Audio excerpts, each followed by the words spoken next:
And we are live for Wednesday, May 31st. It's the last day of May. Tomorrow we start June. We start the hurricane season. I've gotten some interesting questions the past couple of days as some sources are producing some interesting forecasts. I'll put that way. And we've had a lot of interesting weather here.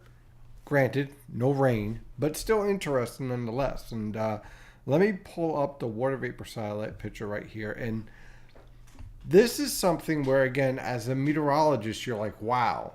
And as a weather enthusiast, you're like, what? There's nothing going on, and I'm tired of smoke. I get you. I understand. But the reason why I say wow is because it is very unusual to see the polar jet stream so amplified.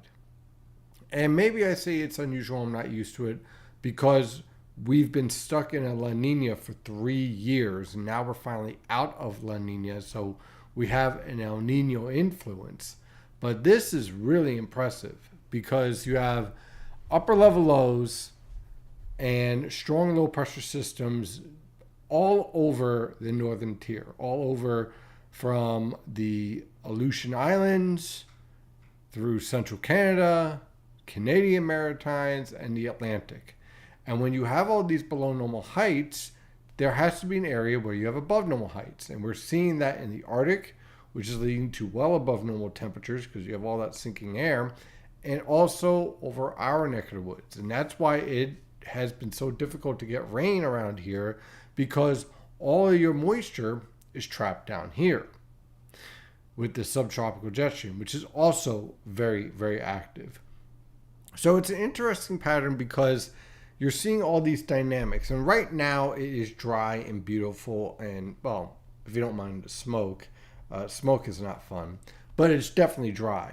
And it's dry to the point where I'm getting a little bit concerned that we might be dealing with some drought conditions if this doesn't change. The good news, unlike a La Nina pattern where you just get this broad ridge over the eastern United States and there's no shot of rain, the difference between a dry weather pattern and a very wet weather pattern in this setup is simply the position of the trough axis. So let me go to the upper level winds here. And this is, I believe, 250 millibars. Yeah. Okay.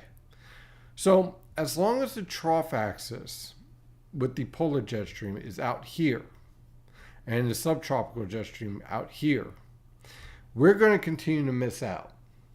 What we need is to get this trough axis to retrograde back towards the Great Lakes. And when that happens, that's when we'll start to see our widespread rainfall event. Do I see that happening much in June? Well, not too much. The premium members, I put out the June forecast, and I'm seeing plenty of upper level lows, plenty of troughs, but I'm not seeing much of a sustained trough, or let's say around the Great Lakes or around the Ohio River Valley, where we really want to see that. What we've been seeing is that we get this brief trough around portions of the St. Lawrence River Valley and Eastern Great Lakes, but it immediately swings right back towards the coastal plain. Meanwhile, the subtropical jet stream, which is down here, remains very active and sends shortwave after shortwave. So what does that mean for us? It means more Canadian air masses coming in from the Canadian Maritimes. So on a positive, I see literally no support for any type of heat waves. We might get one day every once in a while, like tomorrow, for example, where a few locations in the Delaware River Valley, because of subsidence, could spike to around 90. That's it. That's your heat. Other than that, much of this upcoming June is going to be cool. And the way it's setting up, it's going to be dry. Now, caveat. If one of these short waves in the subtropical jet stream interacts just right with one of these short waves here in the polar jet stream, we could end up with one heck of a nice little rainfall event because you got all this tropical moisture waiting to hang around and lifting northward. The problem with that is that such a system would move in such speed that it wouldn't get into the topsoil. So what you end up with is a lot of washed off topsoil, some flash flooding, urban flooding, but it doesn't get into the ground. So it doesn't do a lot to reduce the impacts of the lack of rainfall we've been seeing. What you really want when you're getting out of a drought, or to avoid a drought, is several days of light to moderate rainfall. And what that does is that it allows the water to get into the ground, get into the soil without washing away the soil, and it basically moistens up the entire surface much better than just a widespread heavy rainfall event. Notice when we get widespread heavy rainfall events, a lot of that water tends to just run off. And then you have the urban impacts. It exacerbates that even more. So that is something that we're definitely going to have to watch out for. But this pattern, it doesn't really support much in the way of any type of heat. Now, tropical weather, that's interesting. And I know I'm going to get questions because there were some individuals who, let's say, have a pretty significant YouTube following, let's say. They were making a lot of claims about this upcoming season. And with an El Nino and with this very warm water, which we have right here, look how warm that is. That's impressive. The concern to me is not a large number, but just that one. With this amount of warm water, if you get an environment where the shear backs off, a storm could go up like nitroglycerin, because this is just like a lot of fuel here just waiting to be tapped. But that fuel is going to be inhibited to being tapped because of this, the subtropical jet stream. And this is going to create a lot of shear. That's typical of El Nino, a weak El Nino. If we get a moderate to strong El Nino and our SOI values, let me pull that up right here. Here we are. Okay. Our SOI values are tanking. I mean, look at this, minus 29.32 daily contributions. That's pretty good. We had a little bit of a relaxation and then it started to tank again. A couple days ago, it was in the minus 60s. So we're clearly moving towards the support atmospherically for an El Nino. That enhances convection around the dateline, which we can bring up right here. Here we go.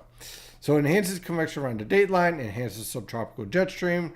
The enhancement of the subtropical jet stream enhances the shear. At the same time, all this convection marches across the Pacific, enhances typhoons here, so we're going to have to watch out for anything that swings up this way.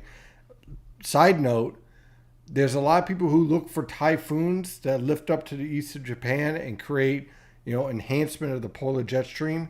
That's only for storms that are stronger than a Category 3. So a major typhoon, when you hear that and it's passing Tokyo, then you have to keep an eye on things for the next 7 to 10 days, because then that enhances the polar jet stream as it heads up towards the Aleutians. But if it's just a tropical storm, it doesn't provide enough latent heat release. It doesn't provide enough enhancement. So it's just, just some moisture and a nice little rainstorm for the Aleutians and parts of Alaska, and that's about it. Okay. So what you but what you would look for is a major typhoon passing Tokyo.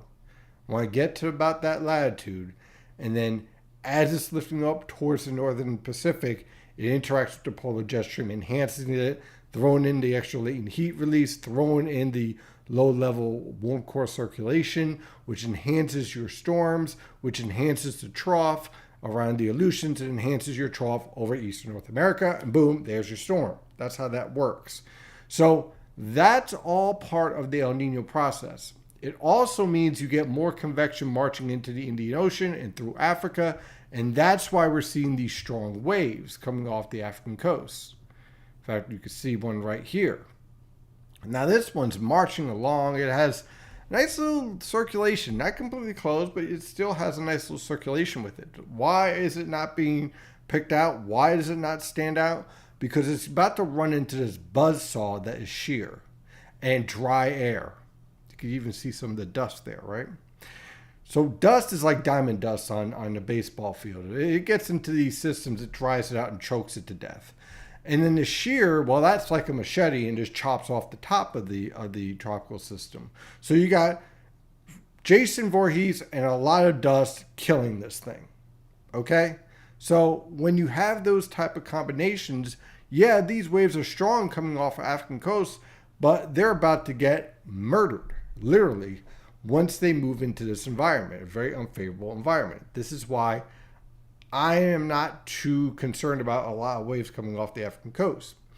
What I am watching out for, especially this time of year, are little disturbances like this, much like the one that was off the southeast coast this past weekend. You get these frontal boundaries hanging around. You get these little upper level lows that are spinning about in the subtropical jet stream. They linger over the Gulf Stream, which is right about here, right? So if they linger, kind of fester about, they can produce a warm core low. They can produce a tropical storm or even a hurricane in some rare cases. That's typically what we see during June, during El Nino years. You see a lot of activity somewhere around here climatologically. And the reason why is that you get these frontal boundaries hanging around, you get these upper level lows festering about, they're weakening, but there's enough rising air, you have enough warm water and convection, it starts to develop the latent heat process, release process, sets up the warm core low and starts to get its act together, okay? So that's what we're going to be watching for. The good news, though, is that remember I told you about the trough axis right here off the coast? Oops. Right here off the coast, right? Well, what that does is that it basically sends any system that tries to develop out here right out into the Atlantic. So I don't really expect much in the way of direct impact in this scenario. One thing to do, look out for, not in this current pattern, but in the future, if you get that type of setup, let's say towards the middle or late June, is that if we get a closed upper level low right here, that could pull the moisture northward. So there's something just to put in the back of your mind. It's like, how could we look for an end to this dry pattern? Something of that nature. That's what you would have to look for. It's possible, but I'm not expecting it at this time. So in the meantime, with all of this dry air hanging around, we also have that forest fire around, I believe, Nova Scotia. And you could see some of that smoke here as the sun is setting. Now, wasn't going to be a scenario where you look up at the sky and there's like this plume of smoke. The concern here is that you have this smoke in the atmosphere, so anyone with asthma or anything is really going to be impacted by this. Anyone with allergies, anyone who has very sensitive sinuses, don't be surprised you get some headaches. Don't be surprised if you're a little bit more sensitive because of this type of smoke in the atmosphere.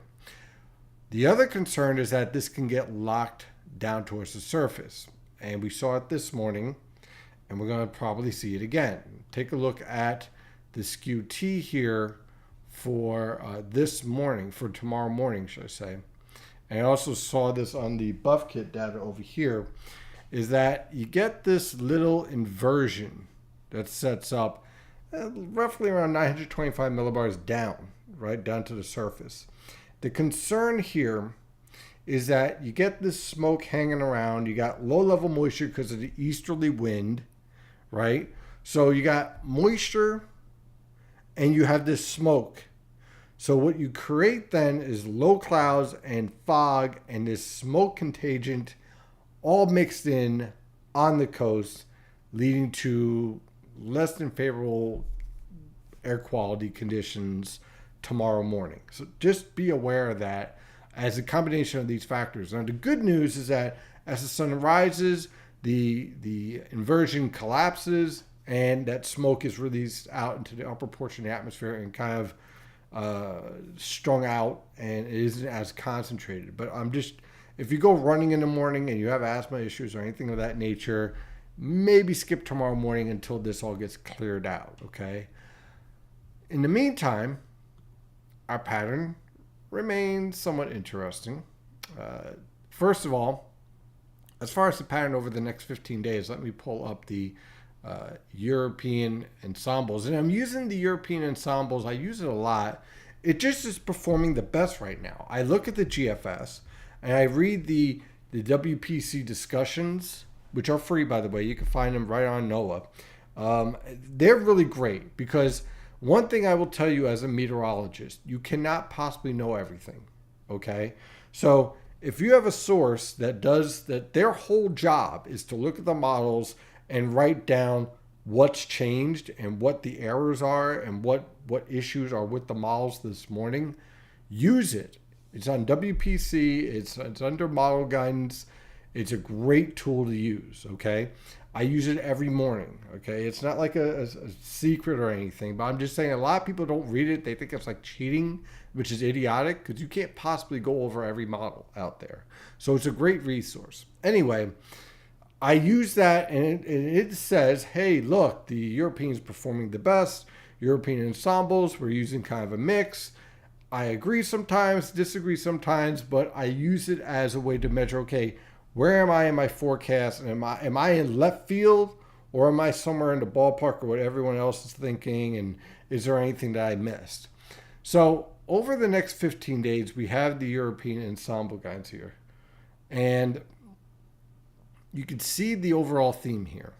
Now, one thing I would stay away from is any type of strong upper level lows dropping down towards our neck of the woods around the northern mid-Atlantic. I like New England, not so much the northern mid-Atlantic.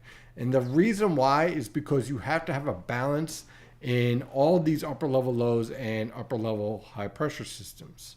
So I like the idea of a broad trough, but I don't like the idea of a closed low because you have a closed low here, you have a closed low here, you have a closed low here. So this would lead to, if you're going to balance out all of these different pressure zones and mass differentials, you have to have a weak trough here. So that way this trough is really strong and this upper level low is really strong. So you balance all that out, you get a nice trough, a trough axis right in the coast. And that typically, when I see that, it usually is a signal to me of a lot of Canadian maritime air masses, a lot of backdoor cold fronts, a lot of pesky showers for like this weekend. Not a washout though, just a rogue shower here and there, cool conditions continuing. Again, I don't see any indication whatsoever of any type of well above normal temperatures, heat waves, or anything of that nature. Not in this pattern. What I do see is just cool conditions and a pesky isolated shower once in a while. That's pretty much it, and that's what I'm seeing here in the lifting parameters too. I know that we need heavier rainfall. Again, this is probably a bit overdone. That's showing up on the European. I'd probably, my forecast, is I took this upper level low, I placed it up towards Maine and adjust everything northeast.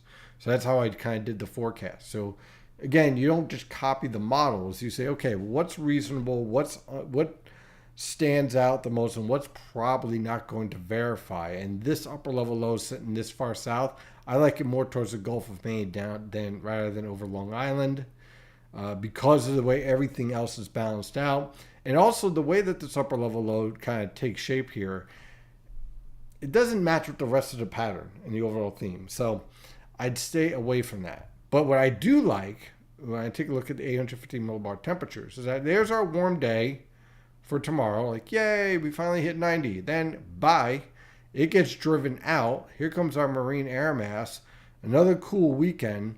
This might be a little bit overdone. I went a little bit warmer with the forecast for this evening because of that, because I think this might be more towards 6 to 8 degrees Celsius rather than 3 to 6 degrees Celsius. So I made that slight adjustment. But the overall theme I like. And the overall theme is if you're looking for hot and humid conditions, you want to head down towards Washington, D.C., Baltimore, maybe even the southern suburbs of Philadelphia. If you like cool conditions, like I do, you want to stay in central New Jersey and northward, especially New England. New England's going to stay nice and cool.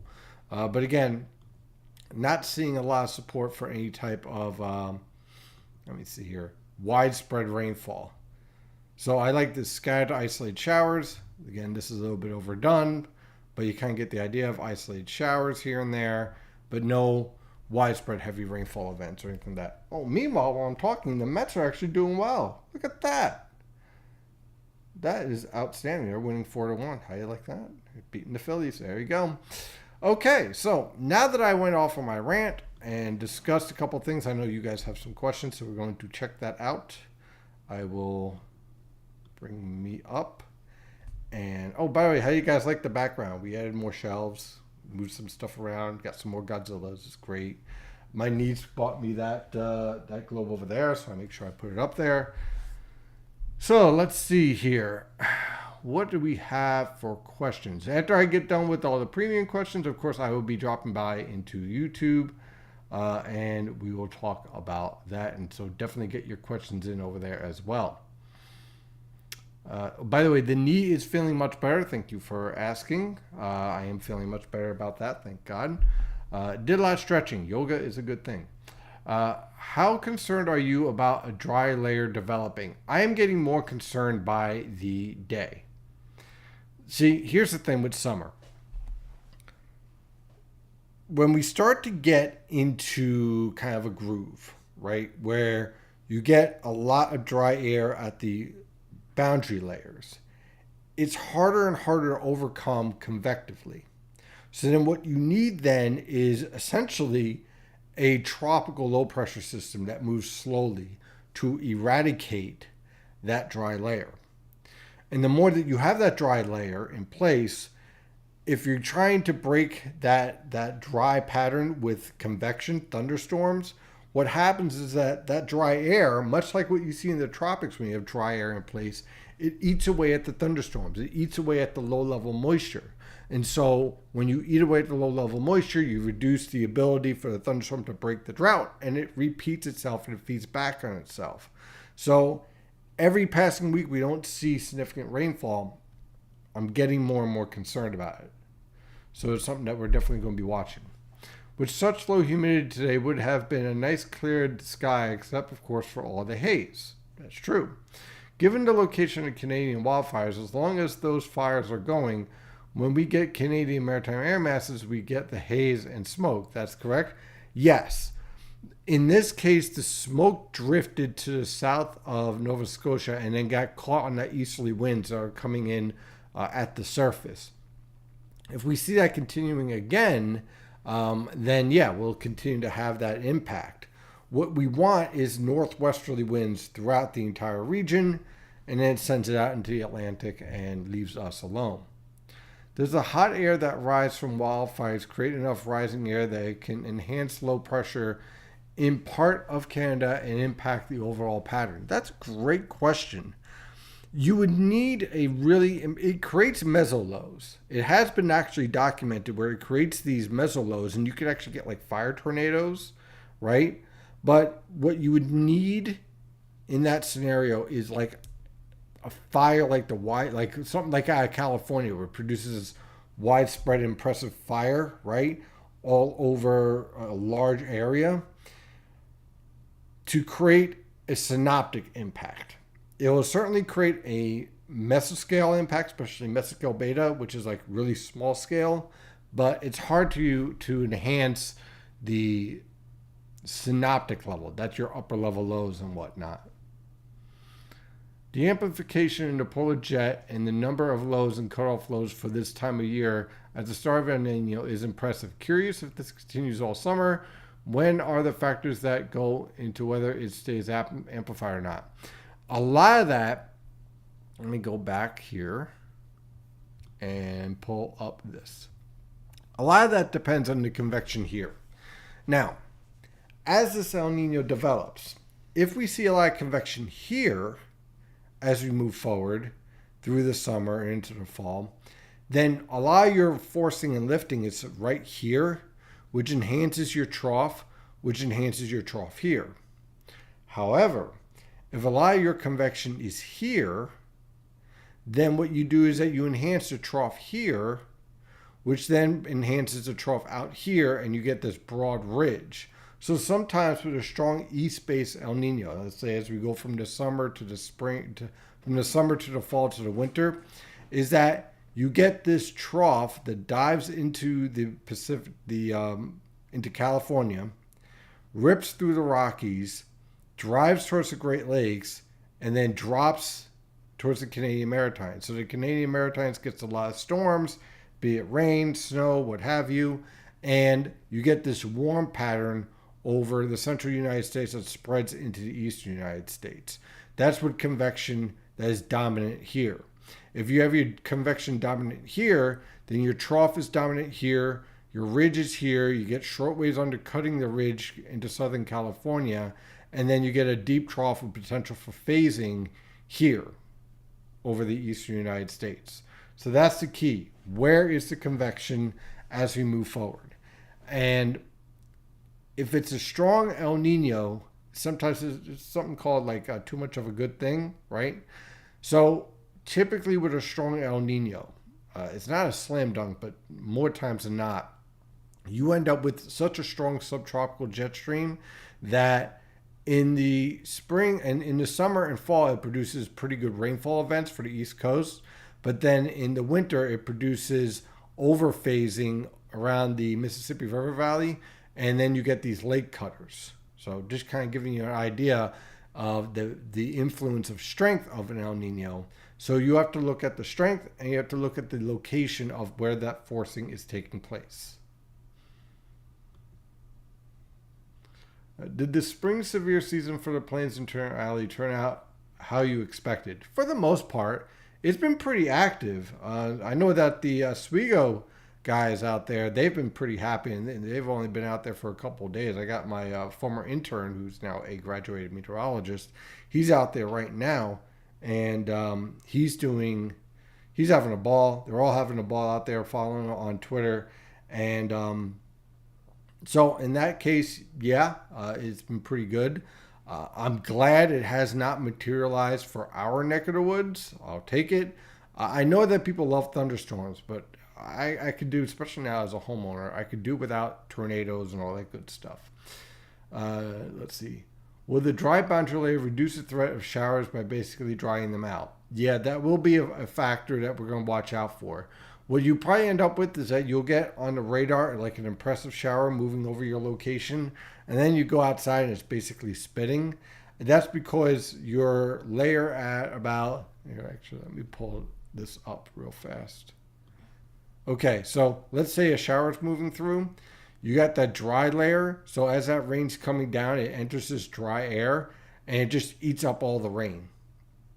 And it just collapses, and that's it, and you just get some spitting showers here and there. Let's see here. Can never have too much Godzillas. Absolutely not. I actually got more. I got more all throughout the house. So these are just my favorite, believe it or not. So it's pretty impressive. I like them. What can I say? And let's see what do we got here in YouTube world. Well, thunderstorms start up once again for June and last until October.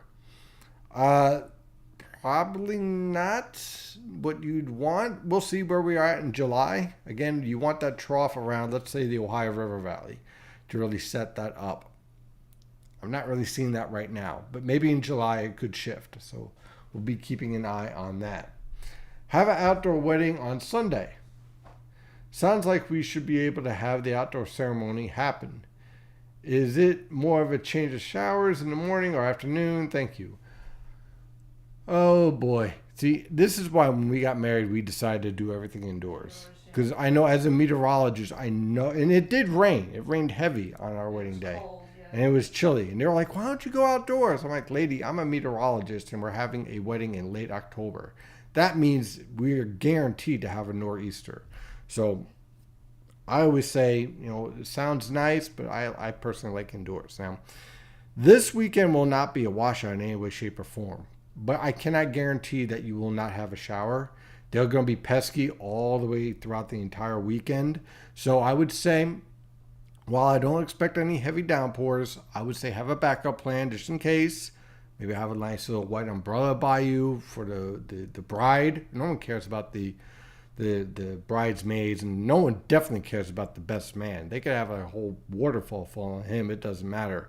But the bride, you better have an umbrella nearby. You know what I mean? Because you don't want that. You don't want her upset. So probably have that close by.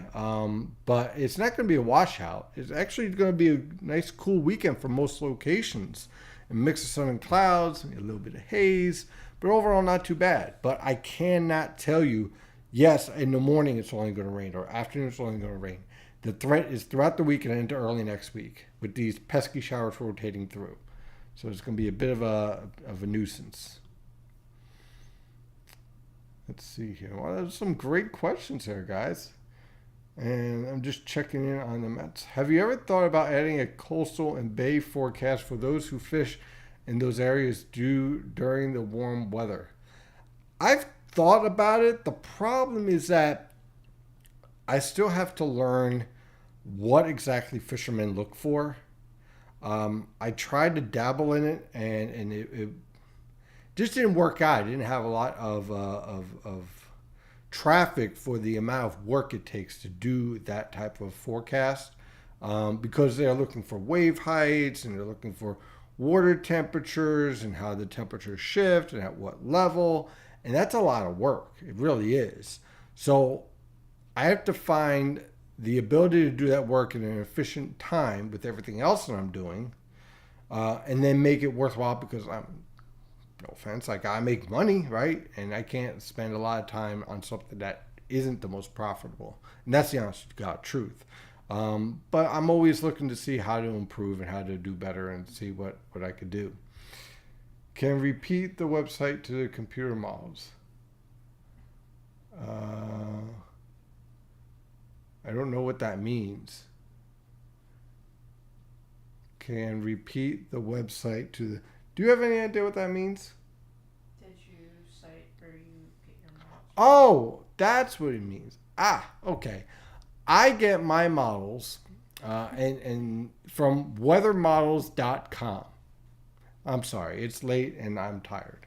But it's been a long day. It's been a long 2 months.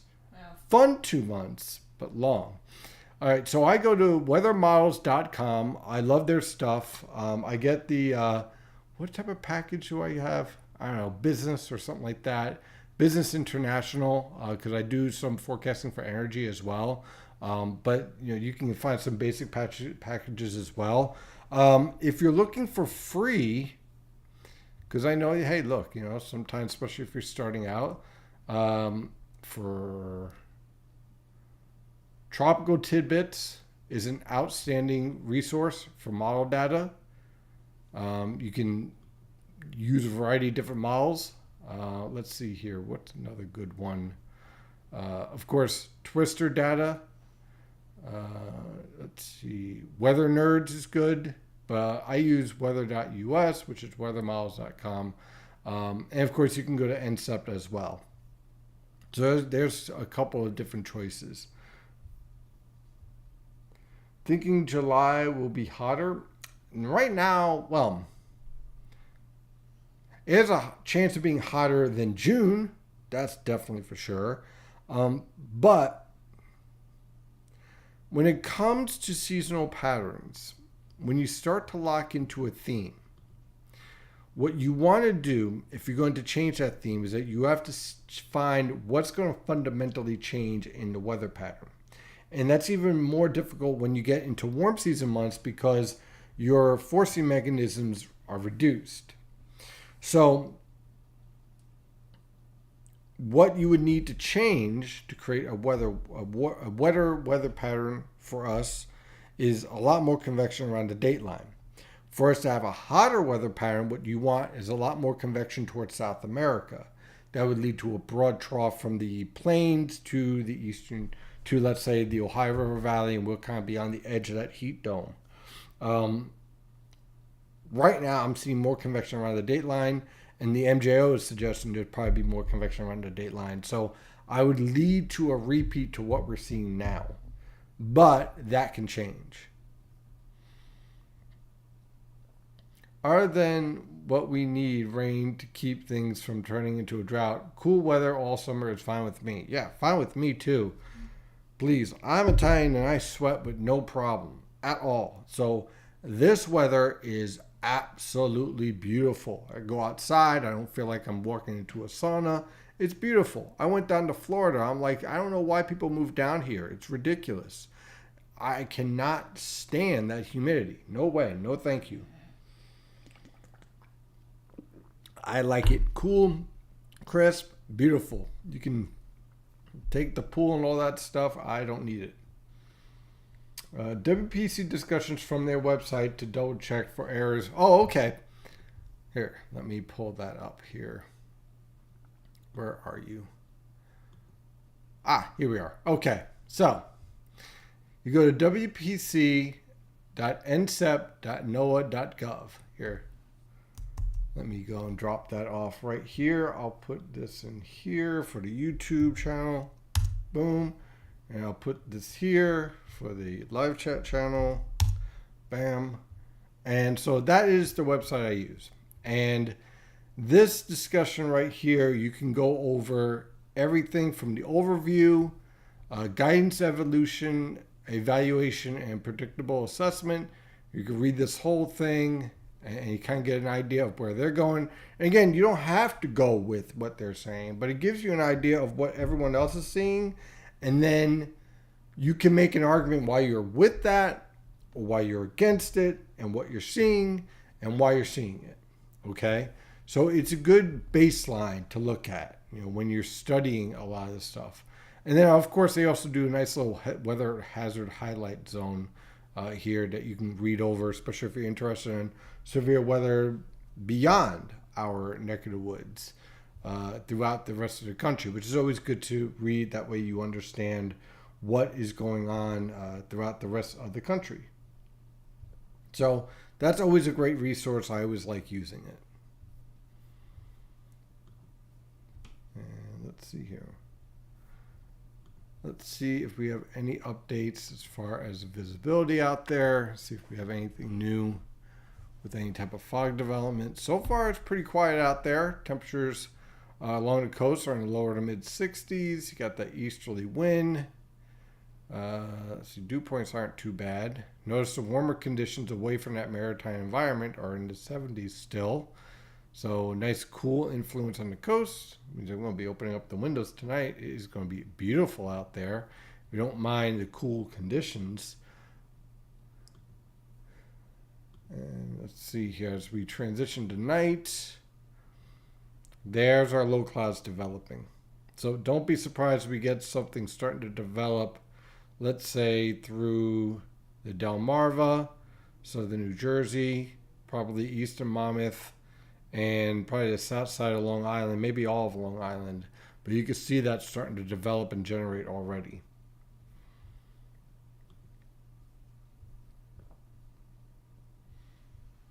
No problem, Larry. Let's see here. It's 8:40.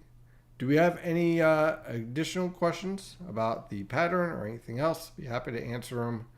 And I think we have one right now. Oh, that and the smell of smoke with cool coastal air tonight. Yes. I wonder how that smells with, is it kind of like a salty smell? Because you got the ocean and then you got the smoke.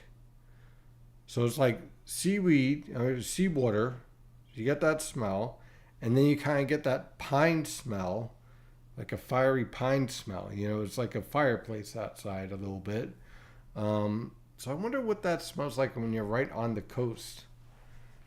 Probably kind of like as if you're barbecuing fish or something. What do you think? That reminds me, I can't wait to start barbecuing. With this cool weather, oh, it's going to be perfect. Okay, I'm going to make a triple cheeseburger. That's what I'm going to do. That's the plan. Meanwhile, down towards the Gulf Coast, see if we have any type of development. This is clearly cold core. You want to know how I know? Take a look at the water vapor satellite picture. It's pulling in dry air.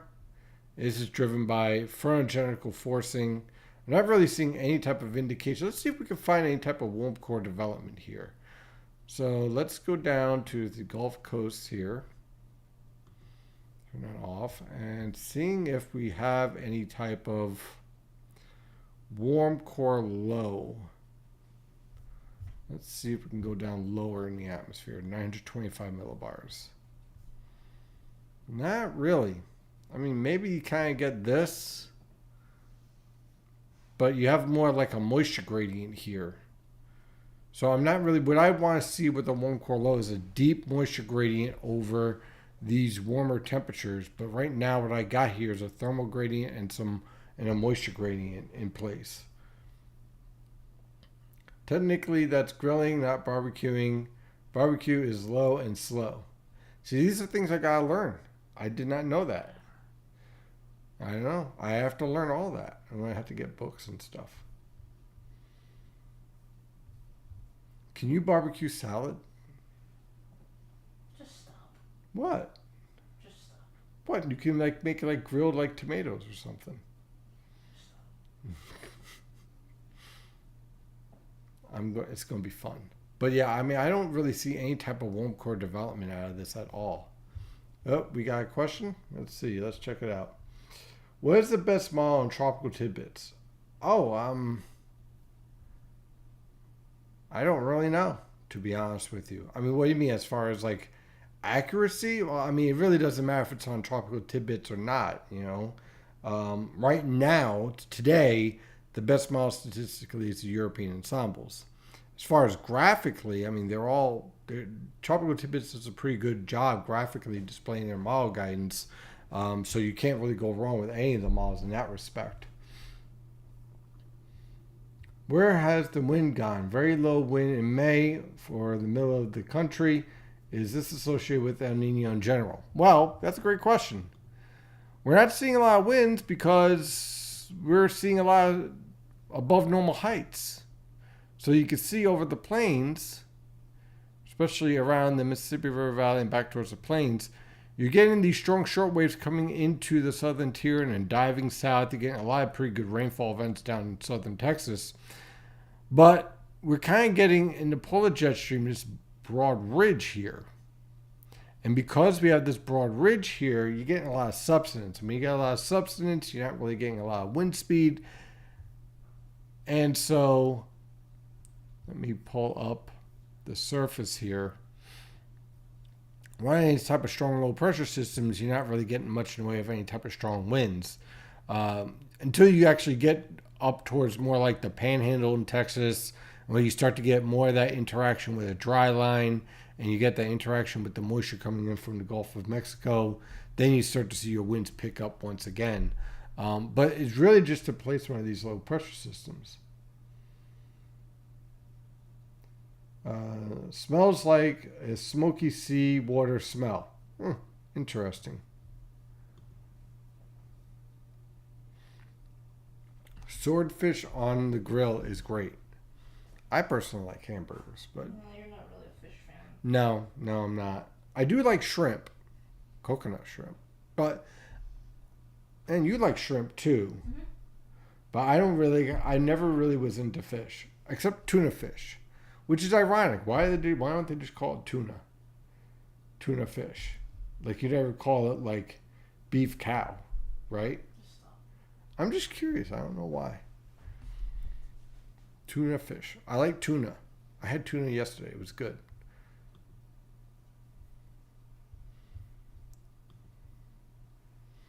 Okay.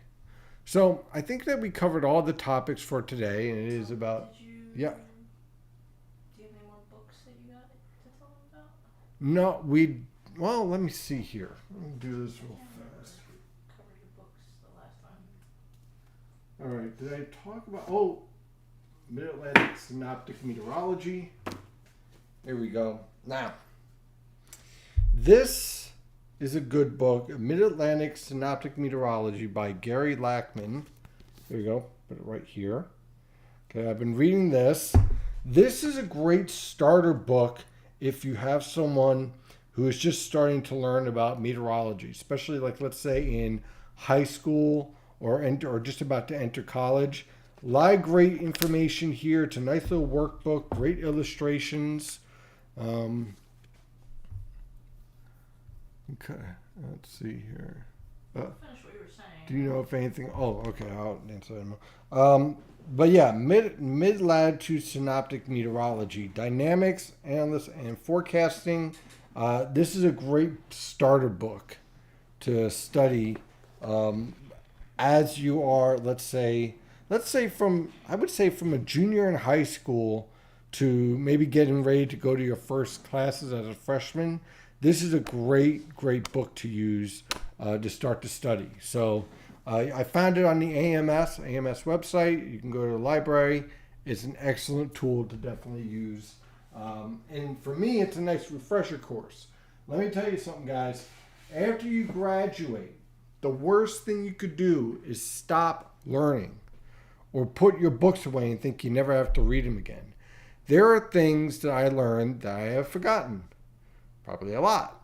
And so it's a good idea while you're doing all your forecasting is to go back, make sure you relearn the basics and keep them fresh. Do you know if anything about solar weather? Yeah, there isn't a lot to really talk about right now. I'm going to pull this up. The sun is active, remains active. It's been active for quite some time. But our coronal hole right now, we could see an impact of some solar winds around June 2nd or so. But that is about it. You want me to list the book? Okay. Oops. There go the other ones. Oh, Godzilla saved it. They're going to keep falling over. It's fine. Yeah, it's all right. Come on, Godzilla. Godzilla 1985 is going to save the day. So I'm going to write this down. And I'll share it in the premium side too. So let me do that. You can cut a head of lettuce and put it on the grill. I like that idea. Mid latitude synoptic meteorology by Gary Lackman. There we go. One. And we'll put that into YouTube as well. Let's see here. I joined late, not sure if you covered what the summer temp and precipitation profile will be. We did that last week or 2 weeks ago about the summer in general. Overall, this summer pattern, and let me go right here. Okay, so overall, this summer pattern, I don't see a lot of heat waves. I see it as an active pattern, but not necessarily a wet pattern. Near normal precipitation, possibly below normal if we continue on with the trends that we're seeing. But I certainly don't see anything that is like widespread heat waves or anything of that nature. What we've been seeing in May, I think we're going to see a lot in June through mid-July. And then after that, we'll see how that convection develops with El Nino. But this is definitely not a hot summer. And I think we're going to see a lot of influences from backdoor cold fronts and the Canadian Maritimes. I think we've been seeing that. That was the forecast going in. And boy, so far, late May has played pretty much as expected. We'll see if that continues on through June. So far, it looks like it will be based on the long-range guidance. But again, the key continues to be what to make of the convection as our El Nino develops. That's going to be what's really important in the evolution of this popular. Not the popular choice. We'd love another 2010 summer so hot and pretty dry. No, I do not need hot. Nope. I do not need temperatures in the 90s and hundreds. No, thank you. Let's see here. Corn and tomatoes can be grilled. Oh, definitely corn. Also, whole peppers. I'm not much of a pepper. I'm allergic to peppers. So that's normally a bad idea. But definitely some good idea with the corn and the tomatoes. Well, I think we're going to call it in for a night. We covered everything, including grilling. I gave you a great book to read. I definitely would check that out. Again, if you have any young meteorologists out there or anyone who's interested in meteorology and wants to gain some of that knowledge, it's a little bit technical, but well worth it. And I think that it's a great book to start if you're in high school or in just entering college. I want to thank everyone for joining, and of course, we'll do this again next week. In the meantime, stay safe out there.